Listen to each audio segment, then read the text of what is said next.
Hello students, welcome to Umakant classes. Students, आज circle की series को हम कंटिन्यू करते हैं और सर्किल की सीरीज़ को कंटिन्यू करते हुए बेटा इससे पहले हम कुछ क्लासेस कंप्लीट कर चुके हैं। तो आज देखो हम एक्सरसाइज 9.2 स्टार्ट करने वाले हैं। इससे पहले हम उसका इंट्रोडक्शन, एक्सरसाइज 9.1, कुछ एग्जांपल्स वो कर चुके हैं, है ना। तो एक्सरसाइज 9.2 का फर्स्ट क्वेश्चन आपके सामने दिया हुआ है, उसका डायग्राम भी मैंने बना दिया है, ठीक है। इन्फॉर्मेशन क्या है वो मैं अभी आपको बताऊँगा, ठीक है। अब देखो फर्स्ट क्वेश्चन क्या बोला है बेटा, if to circles of radius 5 centimetre and 3 centimetre, दो सर्किल हैं जिसमें से एक की रेडियस तो 5 है और एक की कितनी है बेटा, 3 सेंटीमीटर है। इंटरसेक्ट एट 2 पॉइंट्स एंड दोनों एक अलग अलग पॉइंट पर एक दूसरे को इंटरसेक्ट करते हैं and the distance between their centres is 4 centimetre. उन दोनों के सेंटर के बीच की जो डिस्टेंस है वो कितनी है बेटा, 4 सेंटीमीटर है। अब आप एक चीज समझना, जैसे ये दो सर्किल हैं, एक तो रेड और एक ये ब्लू, ये दो सर्किल हैं। इसकी रेडियस आपको कितनी दे रखी है, 5 दे रखी है बड़े वाले की, और छोटे वाले की कितनी दे रखी है, 3 दे रखी है।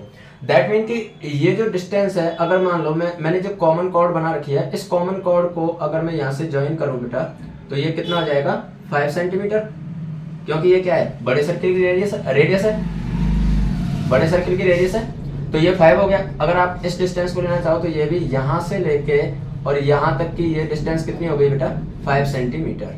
क्लियर है, ठीक है।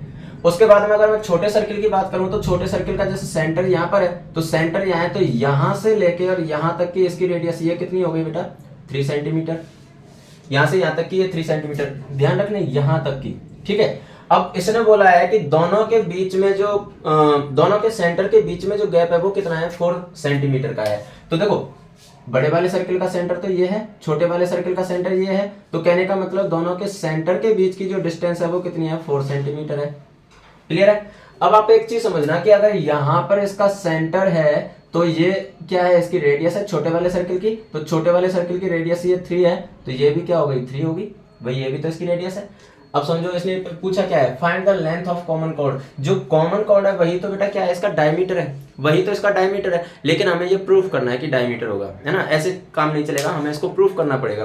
तो देखो कैसे प्रूफ कर सकते हैं, आप एक चीज समझना, जैसे देखो आप बाकी सारी चीजों को भूल जाओ। देखो मैं नाम दे दूं, मान लो जो ये O है, ये A है, ये B, और मान लेते हैं ये P, और ये मान लेते हैं Q, ठीक है। आप एक चीज समझो कि ऊपर जो ट्रायंगल बना हुआ है, मैं इसे सेपरेटली बना देता हूं। ये जो ट्रायंगल बना हुआ है, ये ट्रायंगल कौन सा है, देखो O P और ये A। आपको पता है कि OA कितना है, 5 सेंटीमीटर है। क्लियर है, OA 5 सेंटीमीटर है, ये OA 5 सेंटीमीटर है, और ये OP कितना है बेटा, 4 सेंटीमीटर है। दोनों के सेंटर के बीच की डिस्टेंस है ये, ठीक है। तो अब हमें क्या चाहिए, AP चाहिए, तो AP कितना आ जाएगा, पाइथागोरस थ्योरम अप्लाई कर देंगे। भाई ये क्या है, राइट एंगल ट्रायंगल है, तो राइट एंगल ट्रायंगल है तो पाइथागोरस थ्योरम अप्लाई कर देंगे। और आपको पता है पाइथागोरस थ्योरम क्या होती है, hypotenuse square equals to perpendicular square plus base square. यहाँ पर हाइपोटेन्यूज क्या है, क्योंकि ये राइट एंगल है तो OA हाइपोटेन्यूज हो गया, इसका मतलब OA square equals to OP square plus AP square. तो OA तो कितना दे रखा है, 5 स्क्वायर इक्वल्स टू, चलो सॉल्व तो हम इधर कर लेंगे, पर कहने का मतलब ये है कि मैं जो समझाना चाह रहा था, आई होप कि वो आपको समझ में आया होगा। देखो इसने पूछा क्या था, इसने पूछा था find the length of common chord.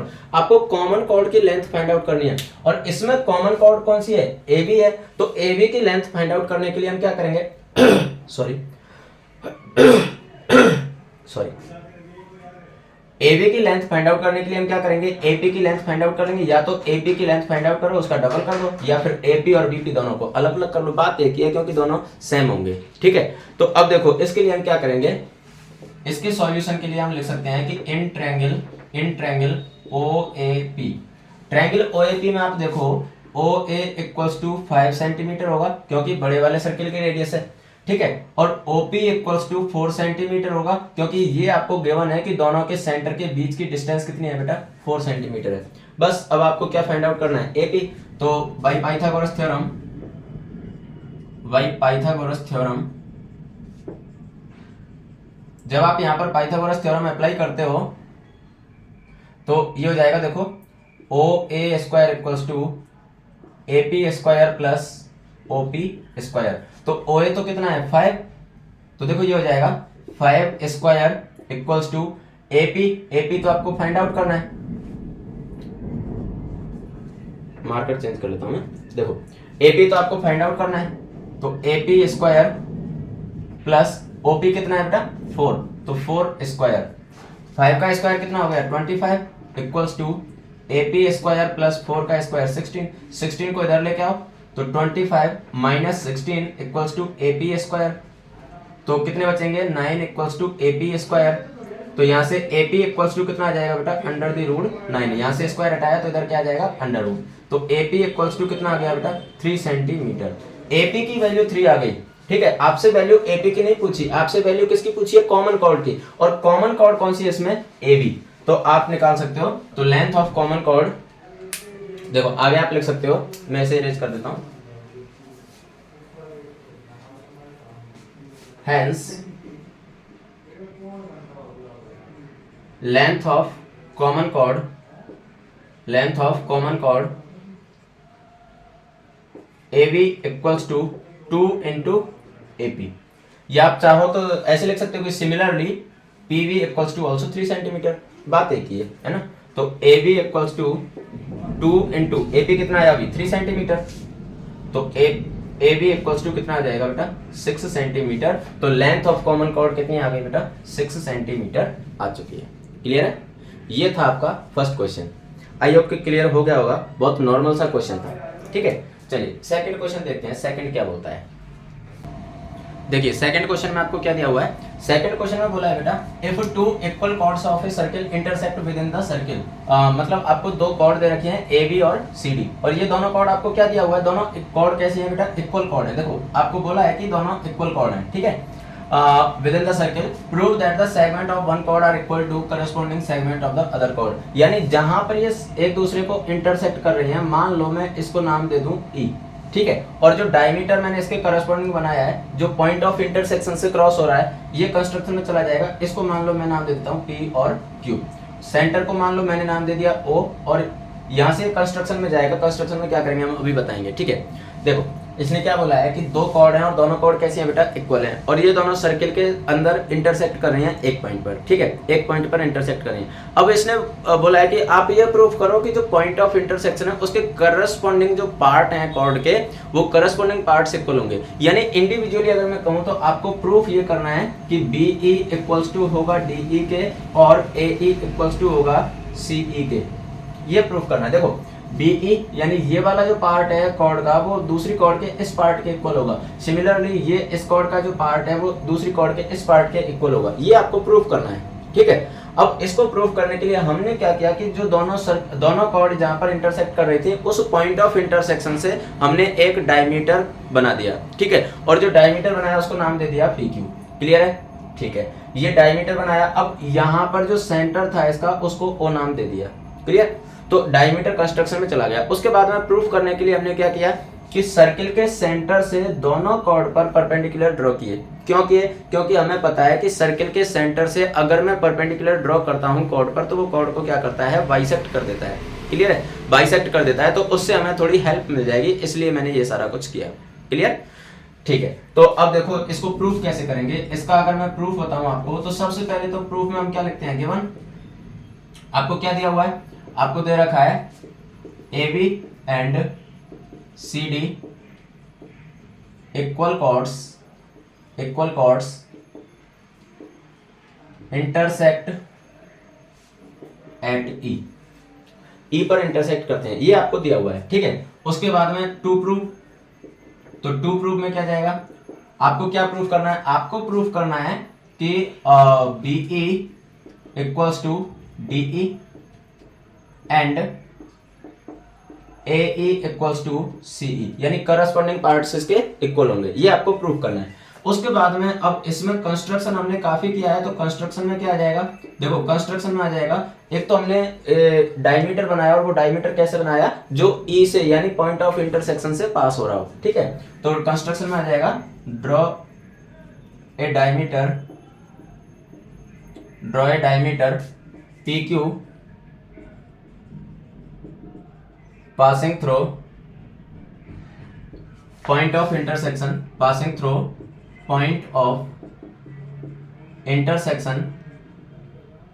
ई। एक तो हमने ये डायमीटर बनाया और उसके बाद में और हमने कंस्ट्रक्शन में क्या किया है, ड्रॉ, इसको कोई नाम दे देते हैं, जैसे मान लो इसको नाम दे दिया मैंने एम और इसको नाम दे दिया मैंने एन, जो परपेंडिकुलर ड्रॉ किए हैं सॉरी, जो परपेंडिकुलर ड्रॉ किए हैं उनको मैंने कोई नाम दे दिया, जैसे मान लो draw O M perpendicular, O M किस पर ड्रॉ किया है, ए बी पर, तो O M perpendicular A B and O N perpendicular C D. ये तो आप सब जानते हो परपेंडिकुलर का मतलब क्या होता है, 90 डिग्री का एंगल बनाती हुई लाइन, ठीक है। तो ये किस में आ गया बेटा, कंस्ट्रक्शन में आ गया। अब उसके बाद में जो मेन बात आती है वो किसकी आ जाती है, प्रूफ की आ जाती है। तो हालांकि इसका प्रूफ थोड़ा सा मैं कह सकता हूँ कि लेंथी है, थोड़ा सा, ज्यादा नहीं, थोड़ा सा लेंथी है, तो इसलिए मैं क्या करता हूँ कि ये जो बहुत माइनर सी चीजें थी बट मैंने आपको बता दी है कि ये तो गिवन, ये टू प्रूव और ये कंस्ट्रक्शन, ये मैंने आपको बता दिया। बाकी ये सारी चीजें आप खुद भी लिख सकते हो क्वेश्चन में से। अब हम मेन पार्ट की बात करते हैं और अपना मेन पार्ट क्या है, मेन पार्ट है अपना प्रूफ, ठीक है। तो अब हम प्रूफ की बात करते हैं। देखो अब इसका प्रूफ हम कैसे करेंगे, दोनों करस्पॉन्डिंग पार्ट्स को हम इक्वल कैसे प्रूफ करेंगे, उसके लिए आप देखो, आप एक चीज तो जानते हो, देखो आप एक चीज ये तो जानते हो कि अगर दो कॉर्ड इक्वल हैं तो दोनों के हाफ भी इक्वल होंगे। यूक्लिड ने बोला था कि अगर कोई दो चीजें इक्वल हैं तो उनके डबल भी इक्वल होते हैं, उनके हाफ भी इक्वल होते हैं, ठीक है। आप चाहो तो इसे प्रूफ भी कर सकते हैं। देखो A B equals to C D, ये तो आपको गिवन है। आप क्या करो, दोनों को हाफ से मल्टीप्लाई कर दो, तो half of A B equals to half of C D, और ए बी का हाफ क्या होगा, ए एम बी होगा और एम बी भी होगा, ठीक है। तो इसलिए मैं हाफ ऑफ ए बी की जगह पर लिख देता हूं M B equals to half of C D की जगह पर मैं क्या लिख देता हूं एन डी, एन डी। और ये क्यों हुआ, क्योंकि इसको इक्वेशन नंबर 1 दे दिया, और आप साथ में लिख सकते हो कि perpendicular drawn from perpendicular to chord drawn from center bisect the chord। आपको पता है कि सेंटर से अगर हम कोई परपेंडिकुलर ड्रॉ करते हैं तो वो कॉर्ड को क्या करता है, बाइसेक्ट कर देता है, ठीक है। तो इसलिए ये क्या कर रहा है, इसको बाइसेक्ट कर रहा है। इसको मैंने इक्वेशन नंबर 1 दे दिया। अब मैंने ऐसा क्यों किया, उसका रीजन भी है ना। आपके दिमाग में हर स्टेप का एक रीजन पता होना चाहिए कि हमने ऐसा किया तो क्यों किया। वो इसलिए किया बेटा कि देखो आपको प्रूफ क्या करना था, आपको प्रूफ करना था B E equals to D E, ठीक है। अब आप एक चीज समझना कि अगर मैंने यहां पर प्रूफ किया है B M equals to N D, ये प्रूफ क्या है, M B equals to N D, ये प्रूफ क्या है। अब देखो एम बी में अगर मैं एम ई ऐड कर दूं तो मेरे पास क्या आ जाएगा, बी ई आ जाएगा। सिमिलरली एन डी में अगर मैं ई एन ऐड कर दूं तो क्या आ जाएगा, ई डी आ जाएगा या डी ई आ जाएगा, एक ही बात है ना।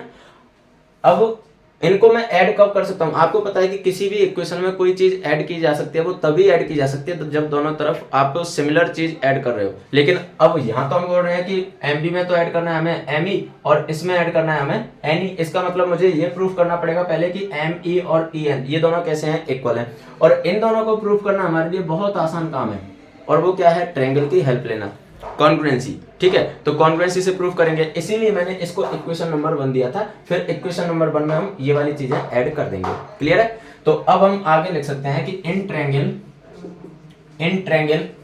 ई M O and triangle E N O, इन दोनों ट्रायंगल में देखो आप कॉन्ग्रुएंसी का कौन सा रूल अप्लाई कर सकते हो। देखो सबसे पहले तो आप लिख सकते हो कि angle E M O equals to angle E N O equals to 90 degree. ये कहां से आया, देखो हमने कंस्ट्रक्शन में क्या लिखा था कि हमने परपेंडिकुलर ड्रॉ किया है, तो हम यहां पर लिख सकते हैं बाई कंस्ट्रक्शन, क्लियर है। हमने कंस्ट्रक्शन से ये चीज लिख दी। उसके बाद में देखो, उसके बाद में ई ओ इक्वल्स टू ई ओ, ये क्या आ गया, कॉमन साइड आ गई। कॉमन साइड कह सकते हो या कॉमन हाइपोटेन्यूज कह सकते हो, एक ही बात है। कॉमन हाइपोटेन्यूज क्यों बोला, क्योंकि बेटा देखो यहाँ पर भी राइट एंगल के सामने वाली साइड है तो ईओ हाइपोटेन्यूज हो गया, यहाँ पर भी राइट एंगल वाली साइड है तो ईओ हाइपोटेन्यूज हो गया, इसलिए कॉमन हाइपोटेन्यूज। दो चीज तो आ गई। अब देखो मैंने जैसे ही राइट एंगल और हाइपोटेन्यूज लिखा, आपको इतना तो पता चल गया कि यहाँ पर रूल कौन सा लगना है, आरएचएस रूल लगना है। लेकिन वो आरएचएस रूल लगाने के लिए तीसरी चीज हमें क्या चाहिए, साइड चाहिए। तीसरी चीज कहां से लेके आए, तो तीसरी चीज बेटा यहाँ से आएगी इक्वल कॉर्ड से। आपको पता है कि इक्वल कॉर्ड जो होती हैं वो कैसी होती हैं बेटा, सेंटर से इक्विडिस्टेंट होती हैं। अगर इक्वल कॉर्ड सेंटर से इक्विडिस्टेंट होती हैं that mean NO equals to MO। Clear है? तो हम लिख सकते हैं MO इक्वल्स टू NO, और यहां पर लिख सकते हैं equal chords are equidistant to centre से कैसी होती है बेटा, इक्विडिस्टेंट होती हैं। अब आप देख पा रहे हो कि आपके पास राइट एंगल भी आ गया, हाइपोटेन्यूज भी आ गया, साइड भी आ गई, तो आप लिख सकते हो hence YRHS congruency triangle EMO congruent to triangle ENO। ये दोनों ट्रायंगल कैसे होंगे बेटा, कॉन्ग्रुएंट होंगे। और अगर ये दोनों ट्रायंगल कॉन्ग्रुएंट हैं तो फिर मैं CPCT से कह सकता हूं कि EM और EN ये दोनों कैसे हो गए, इक्वल हो गए। क्लियर है? तो अब हम लिख सकते हैं therefore by CPCT यहां पर हम लिख सकते हैं EM इक्वल्स टू EN, और इसको दे दिया मैंने इक्वेशन नंबर 2। अब आप क्या करोगे, इक्वेशन 1 और 2 को ऐड कर दो। क्यों ऐड करना है, देखो MB तो ये तो हो गया MB, और इधर क्या है ME, तो MB और ME दोनों मिलके क्या बन जाएंगे, BE। यही तो हमें प्रूफ करना था, है ना। तो इक्वेशन 1 और 2 दोनों को हम ऐड करेंगे। तो मैं ऊपर से इसको इरेज कर रहा हूं। देखो यहां पर हम लिख सकते हैं by adding equation 1 and 2, by adding equation 1 and 2। अब दोनों इक्वेशन को ऐड करोगे तो देखो इक्वेशन 1 में तो इधर क्या था MB, प्लस इसमें ऐड करोगे इक्वेशन 2 तो क्या है EM इक्वल्स टू, यहां इक्वेशन 1 में क्या है ND, और इसमें ऐड करोगे EN। क्लियर है? अब देखो MB में आप EM ऐड करोगे तो बेटा ये क्या बन जाएगा, BE बन जाएगा। देखो आप डायग्राम को देखते चलें साथ के साथ में। MB तो ये था, इसमें आप ME ऐड करोगे तो फिर क्या बन जाएगा, BE बन जाएगा। तो implies BE equals to, similarly ND और ND में EN ऐड करोगे तो क्या बन जाएगा, ED बन जाएगा, ED।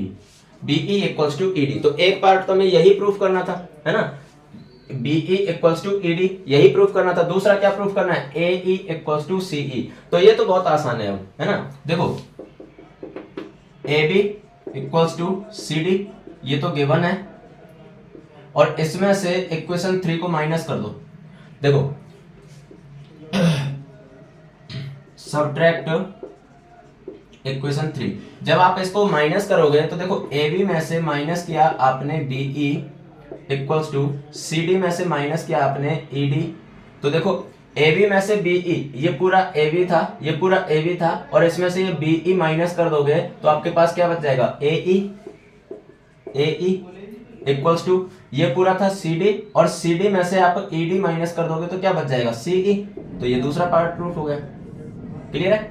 ये पहला पार्ट प्रूफ हो गया और ये दूसरा पार्ट प्रूफ हो गया। तो आप लिख सकते हो hence corresponding parts of both chords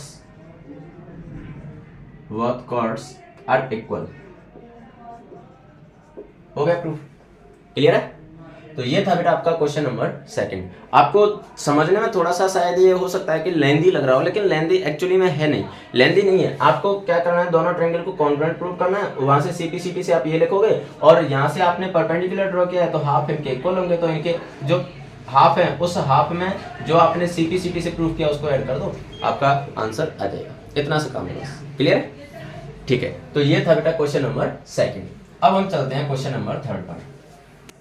third question दिया हुआ है बेटा आपको। देखो थर्ड क्वेश्चन में क्या बोला है, if two equal chords of a circle intersect within the circle prove that the line joining points of intersection to the centre make equal angle with the chords. देखो यहाँ पर आपको almost पहले जैसा क्वेश्चन है, बस फर्क इतना है कि पहले वाले क्वेश्चन में आपको ये जो सेगमेंट थे कॉर्ड के वो सेगमेंट इक्वल प्रूफ करवाए गए थे, और यहाँ क्या प्रूफ करवाया गया है, यहाँ पर प्रूफ करवाया गया है कि prove that the prove that the line joining the point of intersection make to the centre makes equal angle with the chords. यानी ये जो लाइन है जो सेंटर को पॉइंट ऑफ इंटरसेक्शन से ज्वाइन कर रही है, ये लाइन कॉर्ड के साथ में इक्वल एंगल प्रूव करेगी, इक्वल एंगल बनाएगी। ये आपको प्रूव करना है, बहुत आसान है। मतलब उस पहले वाले क्वेश्चन का एक पार्ट मान सकते हो आप इसे। अब इन दोनों एंगल को इक्वल प्रूव करना है, मतलब हमारे पास ऑप्शन ही एक ही है, और वो ऑप्शन क्या है, ये दोनों ट्रायंगल को कॉन्ग्रुएंट प्रूव करना है। अब ये दोनों ट्रायंगल को कॉन्ग्रुएंट तो हमने जस्ट पिछले वाले क्वेश्चन में किया है, तो ये क्वेश्चन तो हमारे लिए बहुत आसान हो चुका है ना। तो देखो कैसे प्रूव करेंगे इसको। इसके आंसर में सबसे पहले गिवन, तो गिवन में तो वही आ जाएगा given AB and CD are equal chords intersect at point P पर इंटरसेक्ट करते हैं, ठीक है। ये दोनों कॉर्ड इक्वल हैं। उसके बाद में आपको प्रूफ क्या करना है, तो टू प्रूफ में आ जाएगा बेटा कि angle MPO equals to angle NPO, ये एंगल इक्वल है, ये आपको प्रूफ करना है। उसके बाद में कंस्ट्रक्शन, तो कंस्ट्रक्शन में देखो क्या आएगा, कंस्ट्रक्शन में आ जाएगा draw OM perpendicular AB and ON perpendicular CD, ये कंस्ट्रक्शन हो गया। उसके बाद में बात आ जाती है प्रूफ की। तो जब आप प्रूफ की बात करोगे तो देखो प्रूफ में क्या जाएगा, in triangle PMO and triangle PNO, दोनों ट्रायंगल में आप देखो तो आपको मिलेगा कि angle PMO equals to angle PNO equals to 90 degree. और ये कहां से आया, वाई कंस्ट्रक्शन, क्लियर है। उसके बाद में आप लिख सकते हो PO इक्वल्स टू PO, और ये कहां से आया, ये है बेटा कॉमन हाइपोटेन्यूज।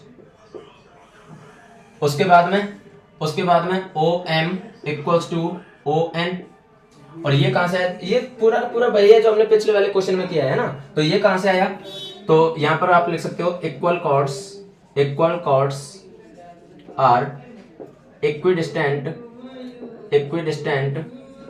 फ्रॉम सेंटर से इक्विडिस्टेंट होती हैं, ठीक है।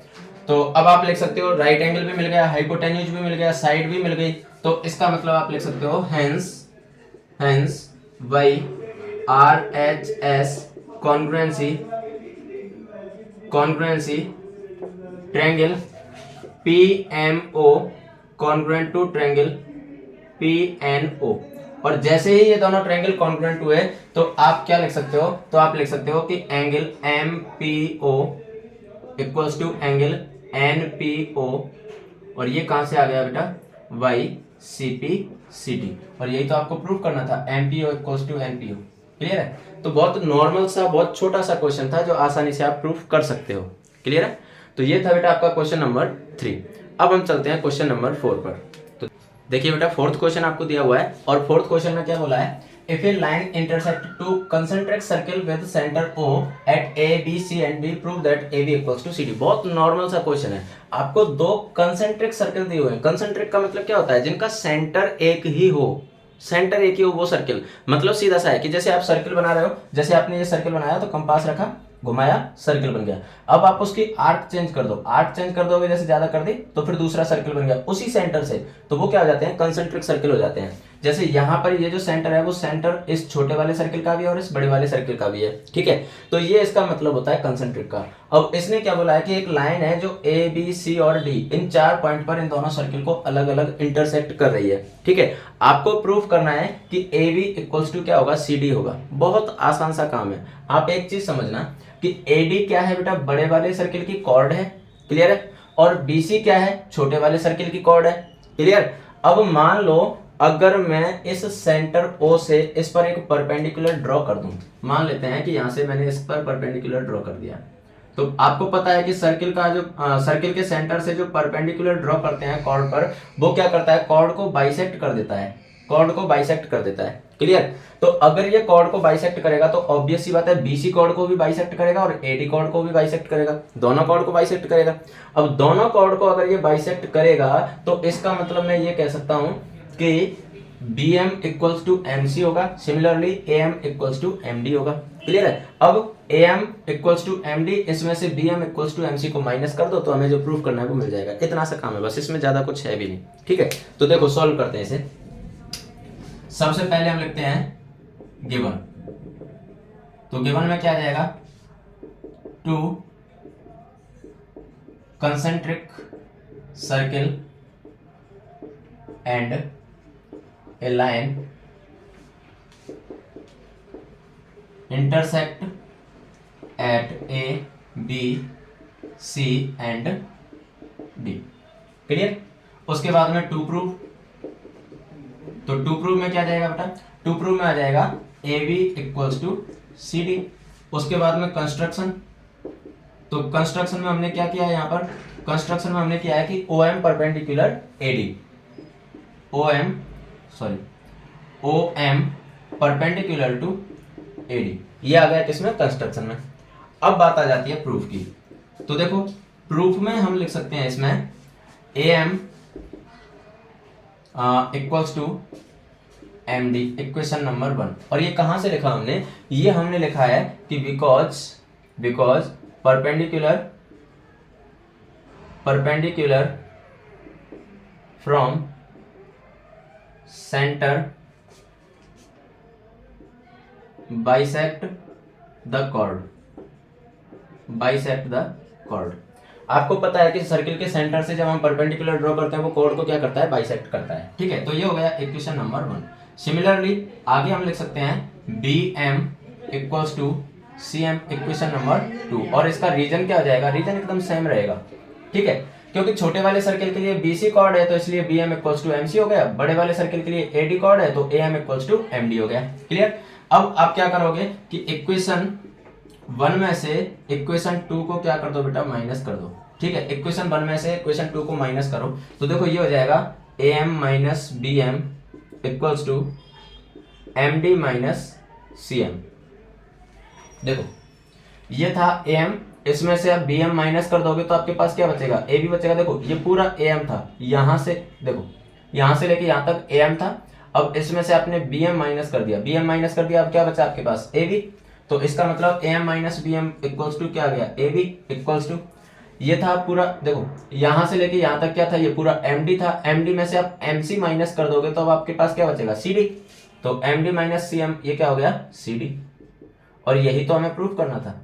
तो बहुत नॉर्मल सा क्वेश्चन था, आपको कुछ नहीं करना था, कंस्ट्रक्शन में बस परपेंडिकुलर ड्रॉ करना था और वहां से वो एक छोटी सी प्रॉपर्टी यूज करनी थी। क्लियर है। तो ये था बेटा आपका क्वेश्चन नंबर 4। चलिए, तो आज के क्लास को तो खैर हम यहीं विराम देते हैं, बाकी फिर अगले क्वेश्चन हम लेते हैं अगली क्लास में।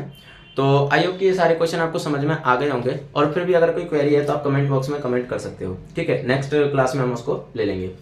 तो तब तक के लिए आप अपनी मेहनत करते रहिए बेटा, आप एग्जाम आने वाले हैं तो थोड़ा सा पढ़ने में भी सीरियस हो जाइए ना। तब तक के लिए पढ़ते रहिए, हंसते रहिए, मुस्कुराते रहिए, खेलते रहिए और सफलता की ओर बढ़ते रहिए। Bye bye, thank you.